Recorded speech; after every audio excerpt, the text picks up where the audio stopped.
This is Valley News Live at 10. Good evening, everyone. I'm Stacey Van Dyke. And I'm Justin Betty. Nationwide tonight, the average price of gas is now down almost 70 cents from its all-time high set just last month. But how much of a drop you're seeing depends a lot on where you look. Valley News Team's Nishay Taylor talked with local drivers and local gas experts about why there's a difference from spot to spot.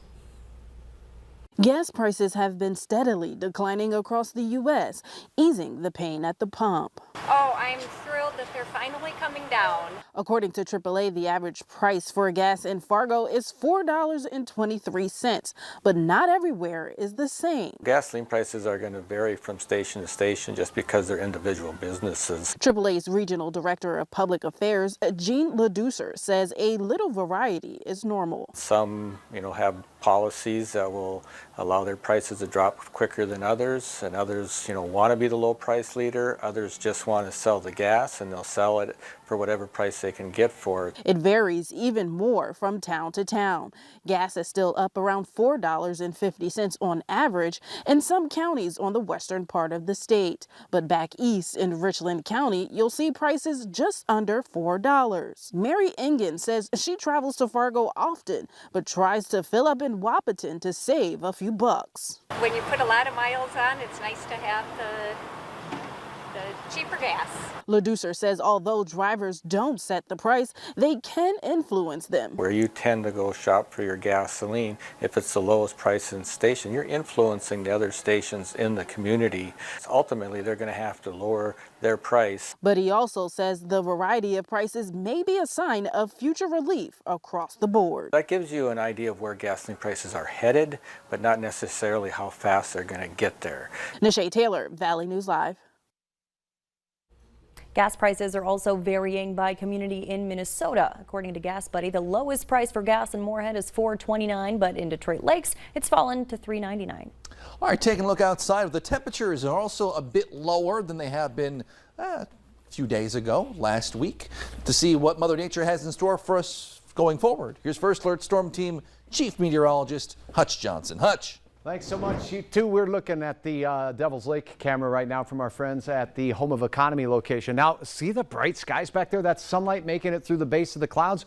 There's some rain showers showing up on the radar. Will they make it to the Devil's Lake area? Well, that's questionable. We'll show you the latest here as we see strong thunderstorms south of the Twin Cities. A couple of rumbles of thunder moving out of Canada into our northern counties, but really starting to fall apart now as we go through sunset. These had some lightning with them a little bit earlier. Let's take you in closer, and basically from the Devil's Lake Basin through the James River Valley, we're seeing some showers moving from northwest to southeast. They're moving at about 30 miles per hour. Towner County and Cando, you may see a sidewalk soaker right there. Look what's going on in Devil's Lake. This storm really raining itself out right as it makes its way into town, so your chance of rain pretty small. Strong storms rumbling through places south of the Twin Cities on I-35. Temperatures pretty uniform, 60s for all areas, and it's comfortably cool out there heading into your evening. It won't stay that way for long. We do have more cool weather, more rain in the forecast, but the heat is going to return and build back in. When? It starts to nudge its way in Friday, and then by the weekend, we're back to some summertime sizzle. We'll have details on just how high the thermometer will rise, and we'll talk about those rain chances the next couple of days here in weather in a few moments. Sounds good. Thanks, Hutch. New tonight, the Cass County Sheriff's Office has opened an internal investigation on one of their employees after learning the employee was arrested for DWI this past weekend.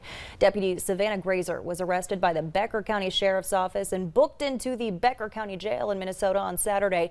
Grazer started her employment with the Cass County Sheriff's Office in November 2021. Her current assignment is a correctional deputy in the Cass County Jail. She was placed on unpaid administrative leave as the internal investigation moves forward. 4 people have been arrested after Fargo police and the Red River Valley SWAT team surrounded a house for a raid early this morning. 38-year-old Jeffrey Hydem, 33-year-old Ronald Chasing Bear, 45-year-old Jennifer Fay, and 41-year-old Holly Parisian are now being held in the Cass County Jail on open warrants and drug possession charges. Neighbors say the house on 5th Street South near Hawthorne Elementary has been a hot spot for drugs and criminal activity for years and believe more needs to be done to set things straight. If us as a community can support recovery more than we support an addict being a criminal, I think that would definitely change a lot. Every addict wants to be. Says they would need help.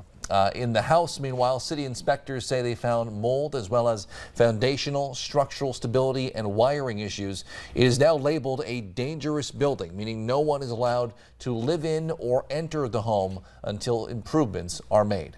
Continuing coverage tonight on a hot topic at the Fargo Dome. Fans are one step closer to being able to purchase beer while watching NDSU football there. Tonight, the Fargo Dome Authority voted in favor of the proposal. While it's not a done deal yet, the Dome's general manager tells us the agreement is now in the hands of the NDSU Athletic Department, and they hope to have the agreement finalized in the coming weeks. A man is in the hospital tonight after he rolled his lawnmower and got trapped underneath. That happened near Crystal, North Dakota, just before noon. Police say 62-year-old Mark Sager was mowing his ditch and drove too far over a culvert, causing his mower to slide and roll. Police say he was taken to the ambulance in Park River, then moved to Altru in Grand Forks with severe injuries. That incident is still under investigation. 2 people are in jail after Moorhead police responded to a call from a concerned citizen early this morning. 35-year-old Zachary Elstad and 42-year-old Jennifer Caro are facing felony burglary charges. Police say they forced their way into storage units at North Star Storage Facility early this morning.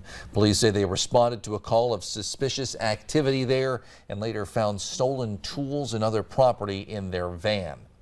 Meanwhile, an update to a story out of Grand Forks where Governor Doug Burgum is calling for an investigation into a Chinese food company that purchased a plot of land 12 miles from the Grand Forks Air Force Base.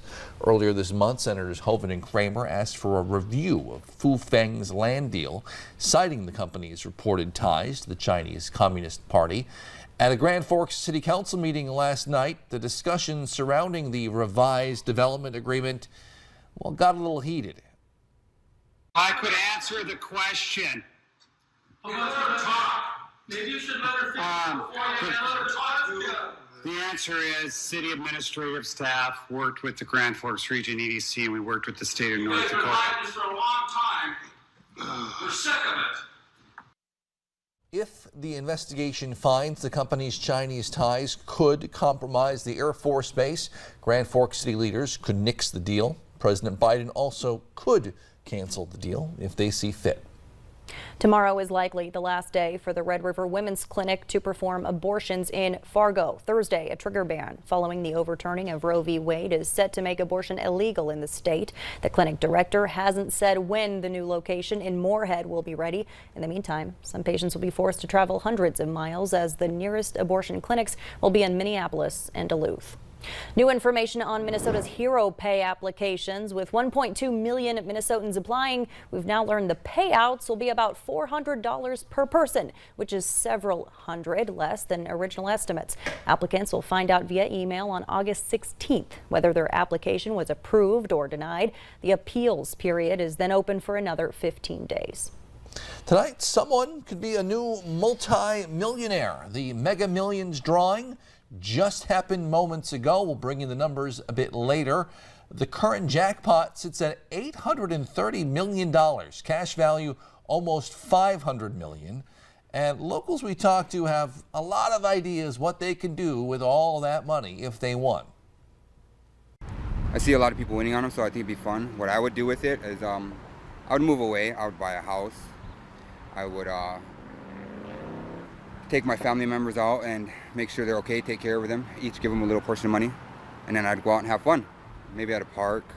Who knows? I don't know. That's a lot of money to win, so I'd be lucky.